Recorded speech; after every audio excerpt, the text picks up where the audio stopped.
Sam Bankman-Fried adalah raja kripto yang mengenakan kaos oblong dan celana kargo. Dia berdiri di panggung sebagai mesias keuangan modern. Semua orang percaya padanya. Dari investor elit di Silicon Valley hingga selebriti papan atas, mereka semua menyerahkan uang mereka tanpa ragu. Tapi dalam hitungan jam, kekaisaran itu hancur menjadi debu. Dan yang lebih gila lagi, kehancuran bernilai 30 miliar dolar ini dipicu oleh satu lembar dokumen bocor yang mengungkap bahwa seluruh kekayaan FTX hanyalah angka fiktif. Mari kita bedah bagaimana ini terjadi. FTX didirikan pada tahun 2019. Dalam waktu singkat, FTX menjadi bursa kripto terbesar kedua di dunia. Sam, atau yang akrab disapa SBF, dipuja sebagai jenius. Dia tampil di sampul majalah Forbes dan Fortune. Dia berjanji untuk memberikan donasi jutaan dolar untuk amal. Namun, di balik topeng filantropis itu, ada lubang hitam keuangan yang sangat besar. Strategi yang digunakan SBF sebenarnya terlihat sederhana, arbitrase. Dia membeli Bitcoin di pasar Jepang dengan harga lebih murah dan menjualnya di pasar AS dengan harga lebih tinggi. Terdengar jenius, bukan? Tapi tunggu. Ada yang lebih gila dari itu. SBF tidak hanya mengandalkan trading. Dia memiliki perusahaan hedge fund bernama Alameda Research. Disinilah letak kecurangannya. Alameda Research adalah anak emas yang mendapatkan akses istimewa ke dana nasabah FTX. Mereka meminjam uang nasabah tanpa jaminan, mempertaruhkannya di pasar yang volatil, dan ketika mereka kalah, mereka menutupinya dengan mencetak koin mereka sendiri, yaitu FTT. Bayangkan sebuah perusahaan menerbitkan uang monopoli, memberikan nilai arbiter 10 dolar, lalu menggunakan kertas itu sebagai jaminan untuk meminjam uang asli dari bank. Itulah yang dilakukan SBF dengan FTT. Selama pasar kripto bullish, skema ini berjalan mulus. Namun, ketika pasar mulai turun di tahun 2022, rumah kartu itu mulai goyah. CoinDesk menerbitkan laporan investigasi tentang neraca keuangan Alameda Research yang bocor. Di sana tertulis bahwa mayoritas aset Alameda bukan berupa uang tunai atau Bitcoin, melainkan token FTT yang mereka ciptakan sendiri. Dunia investor panik. CEO Binance, Changpeng Zhao, atau CZ, adalah orang pertama yang mencium bau busuk ini. Dia mengumumkan akan melikuidasi kepemilikan FTT miliknya.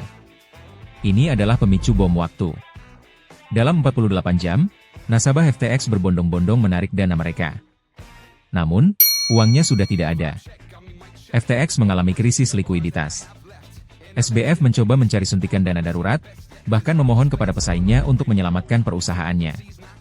Tapi sudah terlambat. Kepercayaan publik yang hilang tidak bisa dibeli kembali. Pada 11 November 2022, FTX resmi mengajukan kepailitan. SBF yang tadinya memiliki kekayaan bersih 26 miliar dolar, kini harus menghadapi kenyataan pahit. Seluruh kekayaan itu menguap begitu saja. Ribuan nasabah kecil kehilangan tabungan hidup mereka. Para investor institusi seperti Sequoia Capital harus menghapus investasi mereka hingga nol. Ini bukan sekadar kegagalan bisnis, ini adalah pengkhianatan kepercayaan skala global. SBF dipandang sebagai tokoh yang terlalu besar untuk gagal oleh banyak orang. Namun kenyataannya dia hanyalah seorang penjudi yang menggunakan uang orang lain untuk membiayai gaya hidup mewah dan lobi politiknya.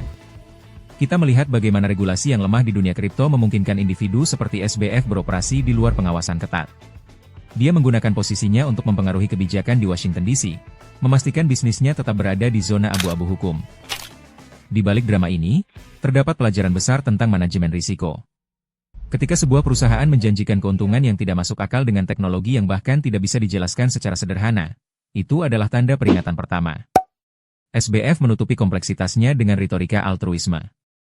Dia berbicara tentang efektive altruis, sebuah filosofi yang membenarkan cara-cara kotor demi tujuan mulia di masa depan. Tapi apakah tujuan itu pernah ada? Atau apakah itu hanya kedok untuk menutupi keserakahan yang tak terbendung? Kehancuran FTX menjadi titik balik sejarah kripto. Pemerintah di seluruh dunia mulai memperketat aturan. Kebebasan tanpa batas yang dulu dibanggakan oleh komunitas kripto kini mulai dibatasi oleh realitas hukum yang tegas. SBF akhirnya ditangkap, diadili, dan dijatuhi hukuman penjara. Namun, bagi jutaan orang yang kehilangan dana mereka, keadilan tetap terasa jauh. Mereka tidak hanya kehilangan uang, mereka kehilangan kepercayaan pada masa depan keuangan digital. Mari kita tarik garis waktu dari awal. Tahun 2019, SBF pindah ke Hong Kong, mendirikan FTX, dan mulai merekrut bakat-bakat terbaik dari MIT dan Wall Street. Mereka membangun sistem perdagangan yang super cepat dan efisien. Banyak trader profesional pindah ke FTX karena platformnya memang lebih baik dibandingkan kompetitornya. Tapi di balik antarmuka yang ramah pengguna, kode di balik layar FTX menyembunyikan backdoor yang memungkinkan Alameda Research untuk meminjam uang tanpa batas. Ini adalah contoh klasik dari moral hazard. Ketika seseorang tidak memikul beban kerugian dari keputusannya sendiri, mereka akan mengambil risiko yang semakin gila. SBF merasa dia tidak bisa kalah. Dia merasa dia lebih pintar dari pasar. Dia merasa dia bisa memanipulasi segalanya. Namun, pasar memiliki cara unik untuk menampar orang-orang yang sombong. Pasar tidak peduli seberapa besar dana donasi yang kamu berikan atau seberapa sering kamu muncul di televisi. Pasar hanya peduli pada angka di neraca. Dan ketika neraca FTX diaudit secara paksa oleh publik, angka-angka itu menunjukkan bahwa perusahaan tersebut sudah bangkrut sejak lama. Kita harus melihat ke depan. Apa yang terjadi dengan industri kripto setelah FTX? Industri ini dipaksa untuk dewasa. Perusahaan-perusahaan besar lainnya kini harus lebih transparan. Proof of Reserve atau bukti cadangan aset menjadi standar baru. Namun, apakah itu cukup? Selama ada manusia yang menginginkan keuntungan cepat tanpa kerja keras, akan selalu ada sosok seperti SBF di masa depan. Kita harus tetap waspada terhadap janji-janji manis yang dibungkus dengan jargon teknologi yang rumit. Ingat, di dunia keuangan, jika sesuatu terdengar terlalu bagus untuk menjadi kenyataan, biasanya memang tidak nyata. FTX adalah pengingat bahwa transparansi bukanlah opsi, melainkan syarat mutlak dalam bisnis. Tanpa transparansi, setiap perusahaan hanyalah sebuah gelembung yang menunggu untuk pecah. Kejatuhan FTX telah menghancurkan banyak orang, namun juga telah membuka mata dunia akan pentingnya audit dan regulasi. Kita tidak boleh membiarkan sejarah ini berulang. Keserakahan tanpa kendali selalu berakhir dengan kehancuran yang menyakitkan.